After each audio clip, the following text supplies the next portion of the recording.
Muncha kech kelyapsan? 8 dan 15 ta o'tibdi soat. Ha, yo'l kovlanyapti-kan, probkada avtobusda qolib ketdim-da, uzr. 5-6 marta kechga qolyapsan. Bo'l tez-tez savdoni qil. Akmal, yana nima bugun kech kelding? Aka 8:00 da ishxonada edim. Qanaqasiga 8 da kelasan? Kamerani ko'rdim 8:10 da kirib kelibsan. Ha, kecha yuklar keladi, terib azonga yaqin ketgandim-da. Kechqurun nechida ketsan ham, ertalab 8:00 da ish joyingda bo'l. Tushundingmi? Hop, uzr.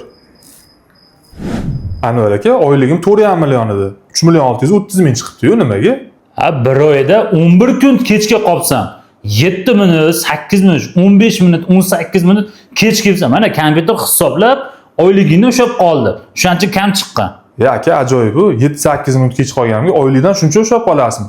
Ishdan keyin 1-2 soat kech ketaman. Yuk kelgan kunlar do'kon to'ldirib azonda ketaman. Ular hisobga olmaysizmi?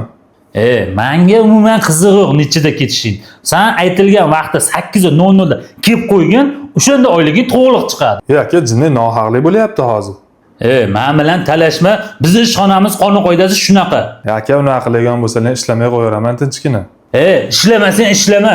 Internetga bitta e'lon bersam, vagoni bilan ishchilar keladi. Bo'ldi, men ishlamayman.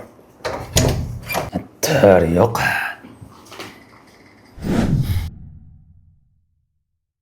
Assalomu alaykum. Aka, Telegramdan ko'rdim, ishchi kerak deb e'lon bergan ekansizlar. Va alaykum assalom. Keling, o'tiring. Oldin aviakassa, turizm sohasida ishlaganmisiz? Yo'q, hech ishlamaganman, lekin savdoda turganman. Kompyuter ishlatishni bilasizmi? Ha, Word, Excel, Adonis'lar bilaman. Nima ish qilinadi o'zi bu yerda? Biz Qo'qon tayyor jamoasi 2008-yildan beri Qo'qon shahrida ish faoliyatimizni olib bormoqdamiz. Bizning ishimiz dunyo bo'ylab aviabiletlar, vizalar olish, dunyo bo'ylab sayohatlar, ulkan kemalarda sayohatlar va O'zbekistonning ichki sayohatlarini tashkillab beramiz. Sizning ishingiz mana shu yerda kelgan mijozlarga xizmat ko'rsatish, qolganini ish davomida o'rgatib boramiz. Zo'r ekan ishlang. Ish vaqtlaring qanaqa? Stroga rejim emasmi? Bizning ish vaqtimiz ertalab 9 dan 17:00 gacha. Ishga mas'uliyat bilan yondashsangiz bo'ldi. To'g'risi ko'p joyda ish vaqtiga qattiq qarashyapti. 5-10 minut kechga qolsangiz ham oyligingizdan kesib qolishyapti.